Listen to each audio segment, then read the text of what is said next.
Tangan. Kalau kau suka hati petik jari. Oh nggak bunyi. 2 jari boleh. Kalau kau suka hati dan memanglah begitu. Kalau kau suka hati tepuk paha, tepuk tangan, petik jari, tepuk paha, semuanya. Saya kok ngene sih. Baleni tepuk tangan, petik jari, tepuk paha, semuanya. Nah, selaras dah, selaras. Sekarang berhadapan dengan pasangannya. Nah. Ayo, tangannya membawa tangan. Pelan-pelan ya, Mas. Kita membuat sebuah kondisi selaras. Ya. Mau memberi dan mau menerima. Begitu juga dengan besok ya, ketika aktivitas dengan kawan-kawan narasumber, Anda harus siap menerima dan siap memberi. Ya. Tangannya seperti ini. Katakan seperti ini. Double this. 3, 2, 1. Double this. Ya, lagi. Double this. Double this. Ketika double this tangannya ini. Double this. 3, 2, 1. Double this. Oke. Sekarang katakan lagi. Double that. Double that itu seperti ini. Double that. Oke. Double that. Nah, terus double this. Double this. Double that. Double that. Double this. Double this. Double that. Double that. This. This. That. Oke, bisa ya? Tapi rasanya gimana? Masih kaku gitu ya? Oke, kita coba bareng-bareng. Ya, 3, 2, 1. Double this. Double that. Double this. Double that. This. That. Oh, bisa gini-gini. Gak apa-apa, karena belum selaras. Orang memahami sebuah pengetahuan itu harus butuh untuk sukses harus ada sebuah lagi yo. 3, 2, 1. Double this. Double that. Double this. Double that. This. That. Nah, bisa ya? Rasanya gimana? Masih pelan-pelan sudah mulai merasakan ininya ya, spiritnya ya. Oke yuk, 3, 2, 1. Double this. Double that. Double this, double that, this, that. Oke. Sekarang agak cepat speednya, yuk. 3, 2, 1. Double this, double that. Double this, double that, this, that. Lagi agak cepat. 3, 2, 1. Double this, double that. Double this, double that, this, that. Orang ini gini-gini coba. Oh, is that?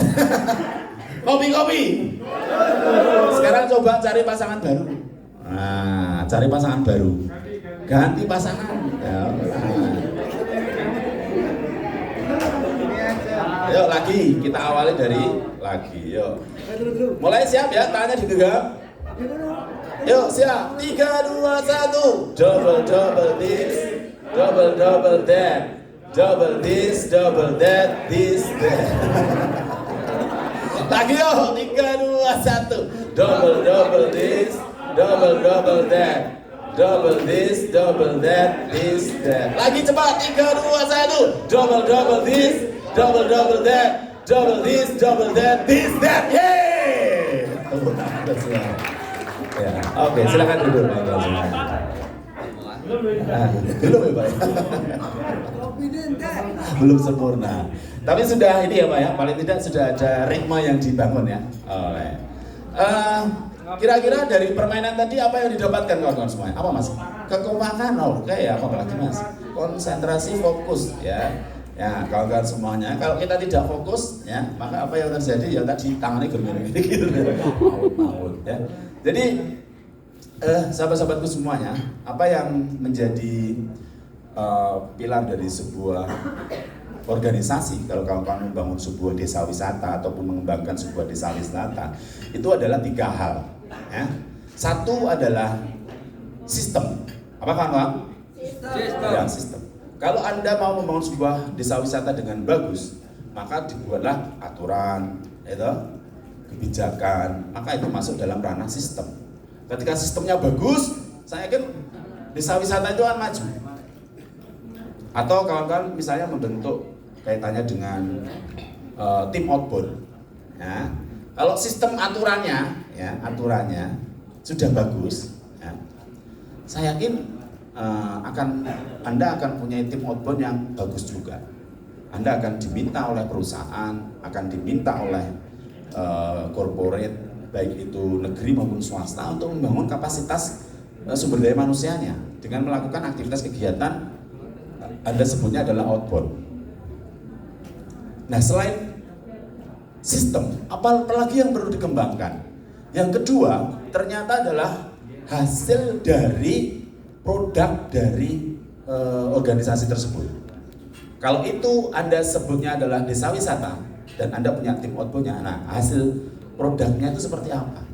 Outbound yang sering diberikan atau program-program yang sering diberikan di desa wisata itu, programnya seperti apa? Ya. Kalau programnya sudah bisa menjual, bisa bagus gitu ya, bisa terdelivery dimanapun, ya, khususnya di Bantul, seperti disampaikan Bapak pimpinan tadi, harapannya adalah menyangkut kaitannya dengan budaya, maka kawan-kawan bisa mengekspor itu dengan bagus, maka sudah barang tentu kawan-kawan semuanya akan diminta banyak klien-klien untuk membuat program-program IL, ya, program-program outbound, ya, yang intangible. Nah, tidak terukur. Kenapa? Karena kalau sudah bicara tentang experience, pengalaman, dan mengalami ada sebuah nilai-nilai yang didapatkan, maka Anda akan bukan menjadi seorang fasilitator lagi sebutannya, tapi Anda akan disebut menjadi seorang konsultan. Ini menarik. Mas, aku pengen meneh Mas neng desa wisata di mana Mas? Jadi kan? Imogiri, ya. Aku pengen gawe program neng Imogiri, program outbound Imogiri Mas. Mas, programmu setelah ini apa Mas? Wah, kan kemarin kan sudah outbound sama jenengan. Akan tertarik. Oh, saya punya yang baru Pak. Programnya seperti ini Pak. Oh, ini tentang bla bla bla bla bla, tentang misalnya tentang konsep apapun yang Anda sebutkan tadi ya. Nah, ini kaitannya dengan program pun harus ada inovasi dan inovasi dan banyak hal kaitan dengan program-program yang sudah gitu ya. Artinya apa? Kadangkala kita terpaku kepada apa-apa yang sudah dilakukan. Kadangkala menjadi hal adalah ketika kita tidak bisa memberikan program yang baru lagi.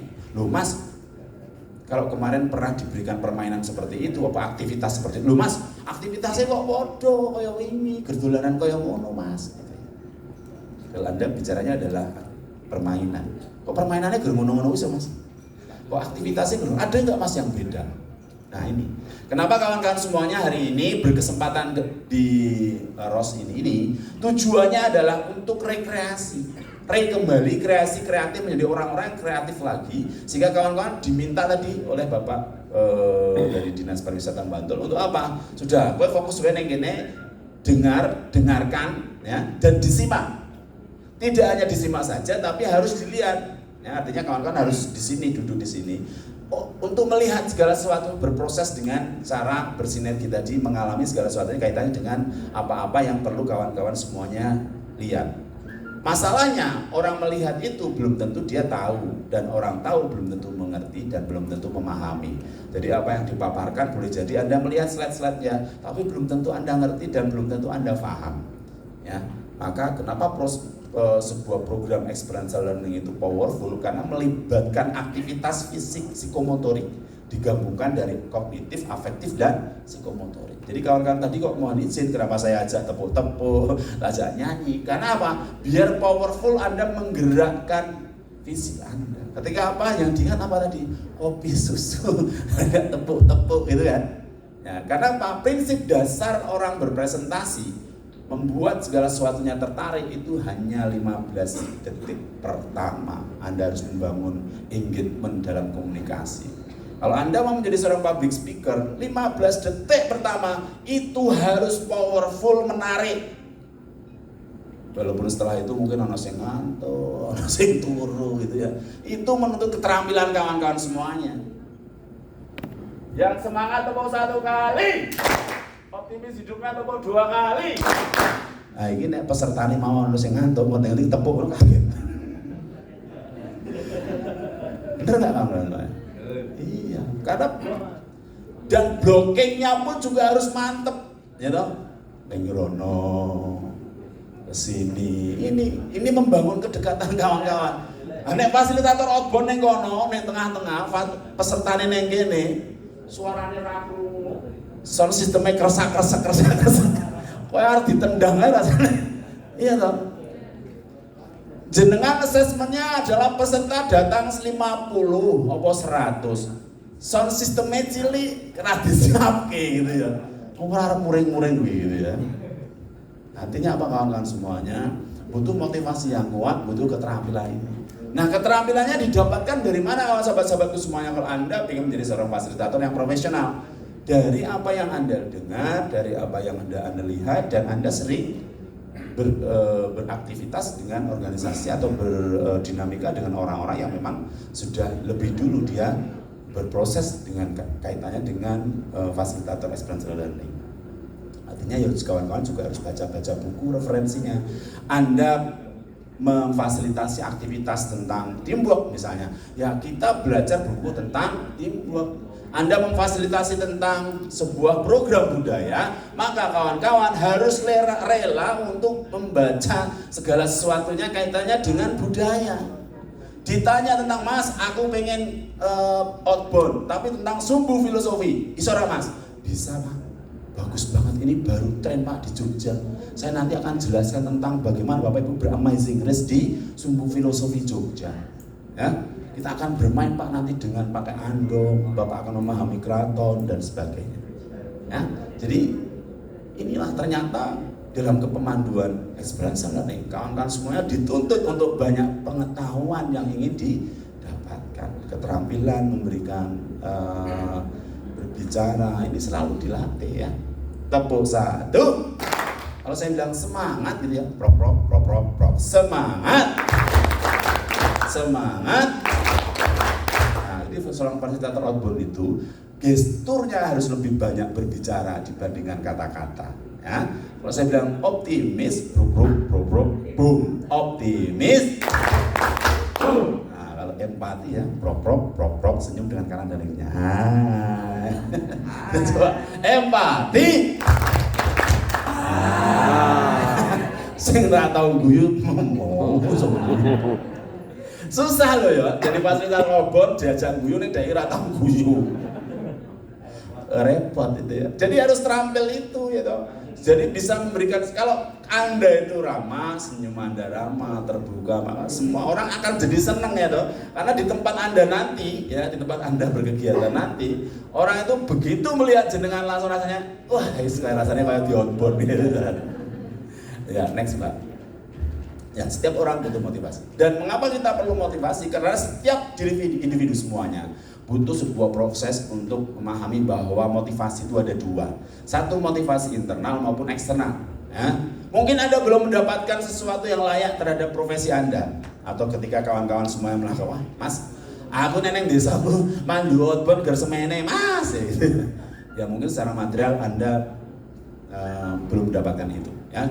Tapi yang paling luar biasa adalah motivasi internal. Bagaimana Anda ingin membangun itu. Ya. Ketika Anda sudah punya kelayakan, dan sudah kawan-kawan semuanya sudah mendapatkan kaitannya dengan pengalaman, saya yakin klien yang akan mengejar Anda. Ya, next Mbak.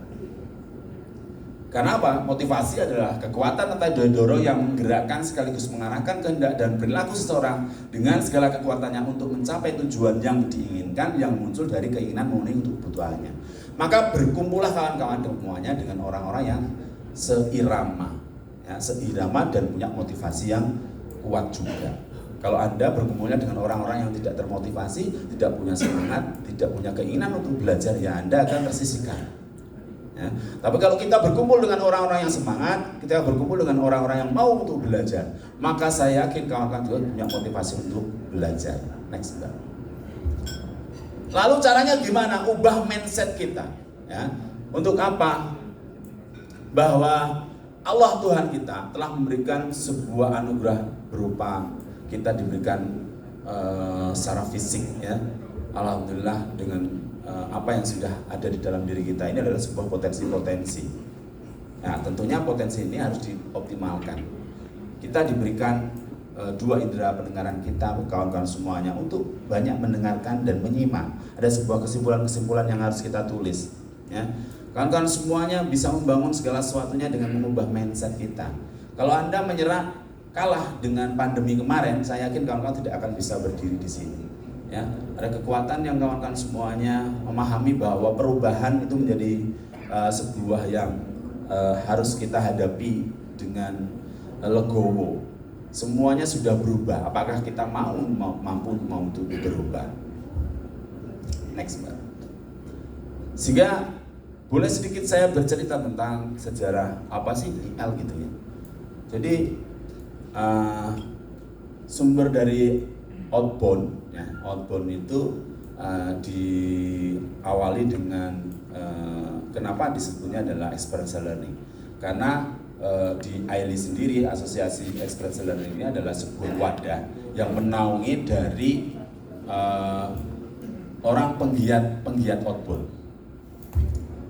Dan metodologinya ya, kenapa yang diambil adalah metodologinya, ya, IL, experiential learning. Ya.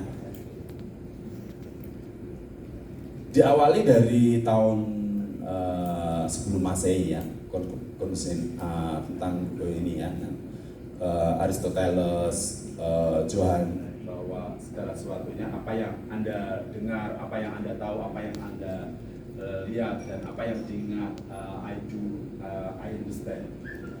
Berkecimpung dalam IL ya, itu rata-rata ya biasanya basicnya apa Mas Membian? Saya pramuka Mas. Ya, karena kita lahir juga metode ini diambil juga dari Baden-Powell, Bapak Kepramukaan. IL Experiential Learning itu sudah mulai dikenal di tahun 1907. Next. Lalu masuklah seorang David Koch. Nah, sejarahnya seperti itu. Pendidikan tinggi seperti itu. Next.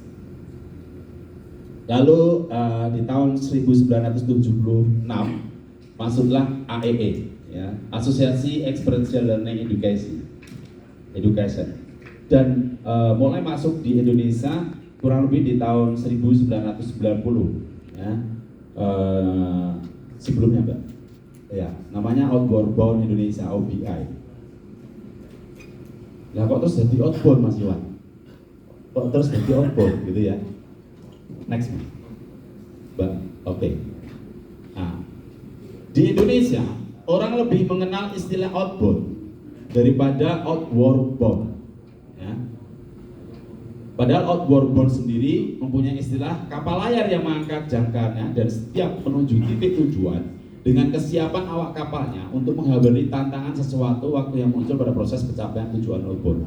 Dan di perkembangannya dulu, outward bound Indonesia itu masuknya di, sehingga istilah itu muncul. Ya, istilah itu muncul. Dan masuk juga buku yang dibuat oleh seorang Jamaluddin Ancok, profesor tentang pengembangan sumber daya manusia. Namanya Outbound Management Training. Outbound Management Training. Sehingga, dan pada waktu itu juga di tahun 2000-an, perkembangan di Indonesia yang begitu pesatnya, tahun 2000-an, banyak biro, event organizer, melihat kemasan produk outbound itu sangat menarik dan layak dikemas. Ya. Jadi outbound itu identik, dulu orang mengenal outbound itu kan ada flying fox, ada rappelling, ada sesuatu yang berkaitan dengan aktivitas luar ruang. Yang dicari adalah bentuk permainan-permainan. Pada hakikatnya, maka kalau kita menyamakan permainan, maka tidak berproses. Kita samakan prosesnya menjadi experiential learning-nya. Jadi metodologinya yang kita samakan. Nah, ketika banyak kesimpang siuran berkaitan dengan aktivitas kegiatan itu, ya, muncul AILI sebagai wadah menjadi pengembangan IL di Indonesia yang tanggal 9 Juni 2007 dimotori oleh 7 orang penggiat outbound gitu, dan juga 50 provider dan individu dari Jawa, Bali, Sumatera bersamaan dengan Festival Outbound Nasional di Tangerang Selatan, Banten di tahun 9 Juni 2007. Nah, muncul AILI sudah sah sebagai sebuah organisasi wadah orang yang menggunakan metodologi experiential learning. Ini sejarahnya seperti itu. Nah, di Jogja, ini Jogja. Jadi Jogja itu muncul ya, menjadi DPD itu setelah lama ya, 2007 muncul ya.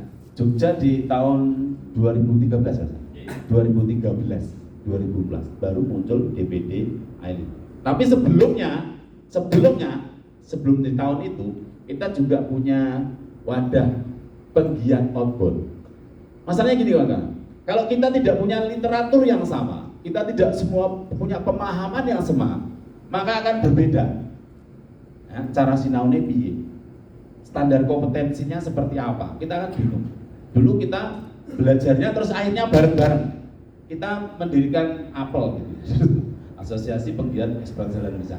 Tapi ketika kita mendirikan APEL baru semacam komunitas. Ya.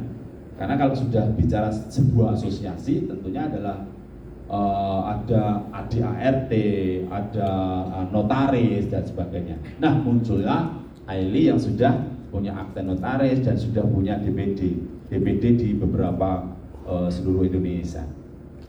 Ya. Maka terbentuklah DPD pada tahun 2013 dan 2014. Di seluruh Indonesia sendiri, saya memperkenalkan diri bahwa sudah hampir 18 DPD di seluruh Indonesia. Jadi kalau kawan-kawan nanti misalnya mau memandu outbound di Bali, di Sumatera, di seluruh Indonesia, kita punya 18 DPD. Ya. Jadi kawan-kawan tinggal buat program, Anda ingin bermain di Danau Toba, Anda ingin bermain di Bali, Anda ingin bermain di Lombok, ya. Anda sebagai seorang cost director, Anda sedang memandu outbound, Anda sudah bisa bermain dengan fasilitator-fasilitator sana. Ataupun Anda ingin belajar tentang outbound juga, Mas, di banyak desa seluruh Indonesia, Anda juga bakal berafiliasi dengan organisasi kawan-kawan di DPD seperti itu. Dan di DIY sendiri sejak terbentuk di tahun 2012 sudah mengalami 3 periode kepengurusan ya, dengan anggota di seluruh 4 kabupaten dan 1 kota, lebih dari 12 anggota perseorangan fasilitator ya. Maka kawan-kawan harus punya kompetensi yang harus dikuasai. Kompetensinya apa? Ini di tahun 2010-11 muncul SKKN ini ya. SKKN ini muncul. Kalau dulu sebelum itu berarti belum ada standar kompetensi kerjanya. Jadi Anda bebas ya, bebas dari ranah manapun bebas, mau belajar apapun bebas. Tapi kalau Anda ingin menjadi seorang fasilitator outbound, Anda harus belajar dan menguasai kompetensi-kompetensi yang sudah menjadi SKKNI, Standar Kompetensi Kerja Nasional Indonesia. Apa Mas kompetensi harus saya pelajari dan saya kuasai? 1, merencanakan program kegiatan rekreasi. Nah, nanti akan ada kawan-kawan akan banyak belajar dengan kawan-kawan dari narasumber-narasumber yang luar biasa, yang punya pengalaman. Ada seorang wanita yang dia sering ke Cina, ke beberapa tempat ya, keluar Jogja gitu ya. Kenapa? Memandu program IL ya. Bisa ado-ado ya, bisa saja. Karena kalau Anda sudah memegang lisensi Garuda, kawan-kawan semuanya bisa memandu dimanapun, dan jaringan kawan-kawan semuanya menasional ya. Dan Anda bisa dipanggil untuk menjadi fasilitator dimanapun. Nah ini jadi piknik ini dibayar. Harganya enggak murah. Merencanakan program kegiatan pembelajaran. Lalu gimana Mas caranya saya memfasilitasi program outbound tapi sing ono insight-nya. Ada yang pengen, ada yang proses pembelajarannya. Bahkan tidak hanya proses pembelajaran saja, tapi bisa untuk terapi. Ya, orang punya kecanduan dan bagaimana pakai menggunakan itu, ya. Untuk mendelivery tentang budaya bisa. Lalu belajar tentang bagaimana mengatur sumber daya untuk program. Nah, nanti kawan-kawan akan dapatkan materi itu. Apa sih mas yang dibutuhkan di sumber daya masyarakat? Nah, kalau mau membuat outbound itu alatnya gimana, cara naruhnya seperti apa, menyimpan alatnya seperti apa. Jangan sampai ketika Bapak Ibu semuanya bisa berprogram, memandu kegiatan program, alatnya bola-bali entek, alatnya bola-bali hilang. Bikin dilihat doko kuwi permainan. Embo mas, entek hilang.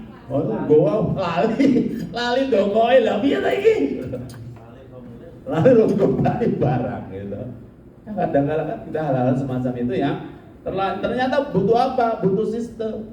Ya, butuh sistem.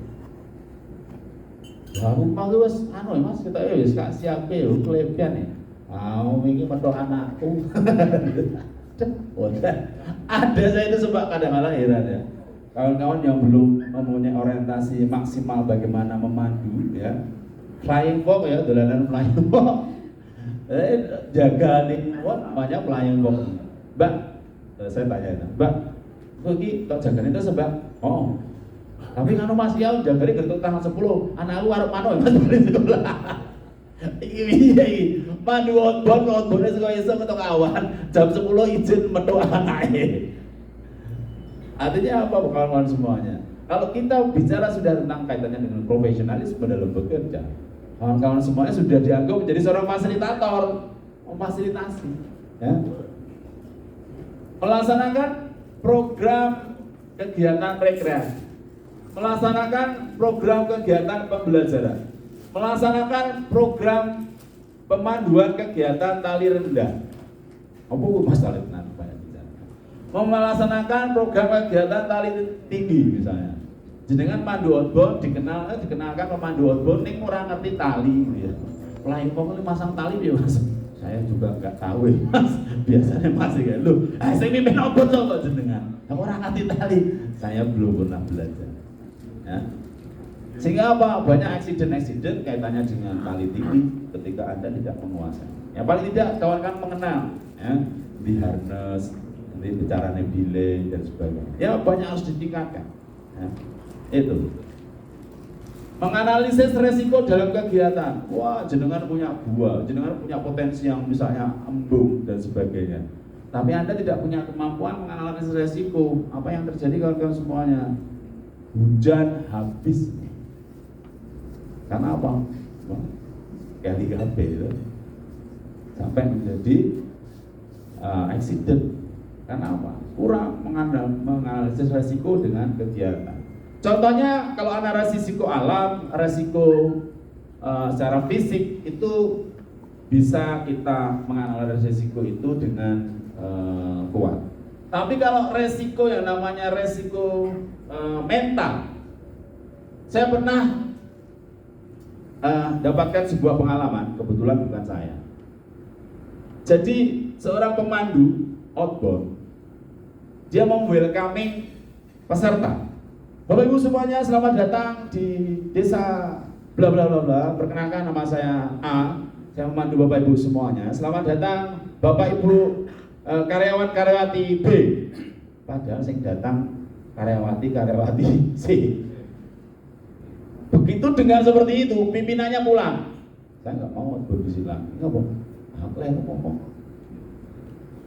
Semacam itu loh kawan-kawan semuanya. Analisa resiko.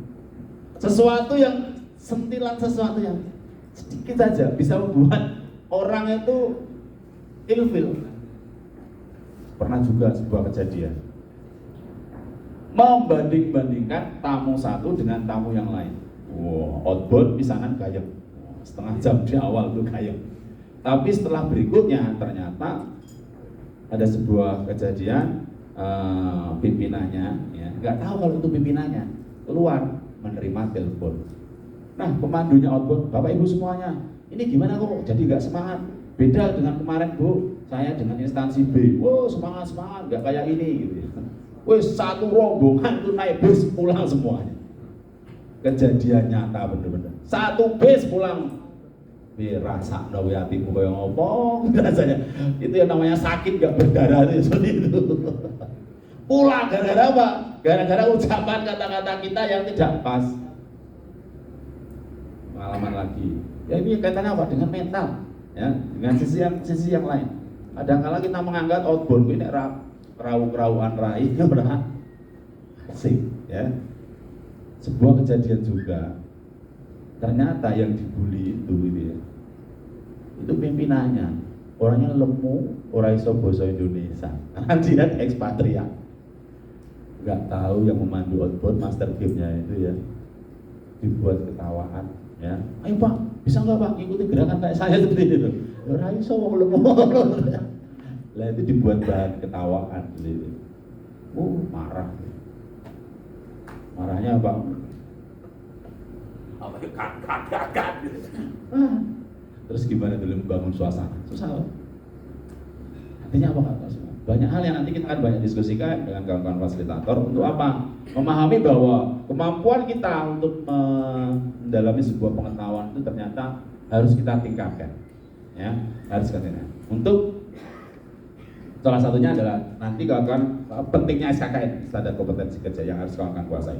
Berikutnya adalah nanti kawan-kawan juga akan bersama-sama dengan kawan-kawan untuk mendapatkan materi tentang memberikan pertolongan pertama. Sehingga ketika apapun yang terjadi dalam aktivitas kegiatan IL ataupun outbound, ketika ada orang yang mimisen gitu ya, tahu bingung dengan berdiri ketik. Waduh, ini gimana ini? Malah lari yang ini gitu ya. Bingung orang tertahan. Ya, betul ataupun apa. Tahu-tahu ngerti dia orang sing kesurupan itu ya. Tempatnya melihatin atraksi gitu ya. Jaran kuda lumping misalnya, kesurupan, wah piye malah jenengan sing bingung dhewe gitu ya, bengok-bengok dhewe dan sebagainya. Ya, ini hal-hal yang ternyata nanti kita harus asah selama beberapa hari ini. Harapan-harapannya kawan-kawan semua bisa menikmati. Kalau Anda tidak bisa nikmati kawan-kawan semuanya, maka apapun yang kawan-kawan lakukan tidak bisa optimal. Nikmati, ya. Next, ya. Artinya apa? Harus ada semangat, ya. Harus ada semangat. Kalau orang punya semangat, saya yakin semuanya jadi optimal, ya. Baik, kalau saya punya lagu, ya, karena lagunya tolong diikuti. Oto bemo. Oke, ya, lebih keras lagi ya. Rodanya tiga. Di tengah-tengah kota. Macet jalannya. Oke, suaranya keren-keren ya. Datang nona, gak bawa uang. Saya bilang, jalan kaki saja. Oke, tepuk tangan dong semuanya untuk kawan-kawan luar biasa. Jadi olah vokal itu jadi hal yang penting juga karena semuanya. Kalau suaranya keren-keren seperti ini, saya yakin kawan-kawan semuanya akan menjadi pemandu outbound yang laris manis. Sekarang selain suara, kawan-kawan harus punya juga gaya inovasi. Ya. Jadi kalau saya nyanyi auto bemo diganti jadi bemo auto, jadi dibalik lagunya. Bisa nggak? Coba ya. Auto bemo. Rodanya tiga. roda. Bisa ya. Di tengah-tengah kota. Macet jalannya. Datang nona. Gak bawa uang. Saya bilang. Bisa juga ya. Jalan kaki saja. Tapi bisa ya Anda balik ya. Balikkan lagi gampang toh. Ya, berinovasi gampang, tapi takut salah nggak masalah.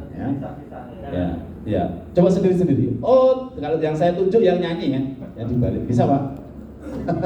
Oke. Auto bemo. Oh ya luar biasa. Tepuk tangan dong nih lah suaranya. Kayak RRI Pak. Radio lama tapi saya senang didengarkan ya. Rodanya tiga. Iya. Apa ini? RCTI. Di tengah-tengah kota. Oh, lirih banget ini. Antennya kurang dur. Macet jalannya. Oke, sudah ya kayak SCTV. Datang Nona. Oh, keren. Gak bawa uang, ayo Mas. Gak bawa uang. Oh. Saya bilang, ayo Mas. Oke, jalan kaki saja.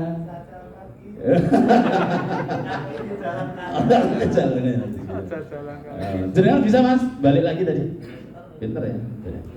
Suaranya agak keras. Oke, jadi hanya dibalik.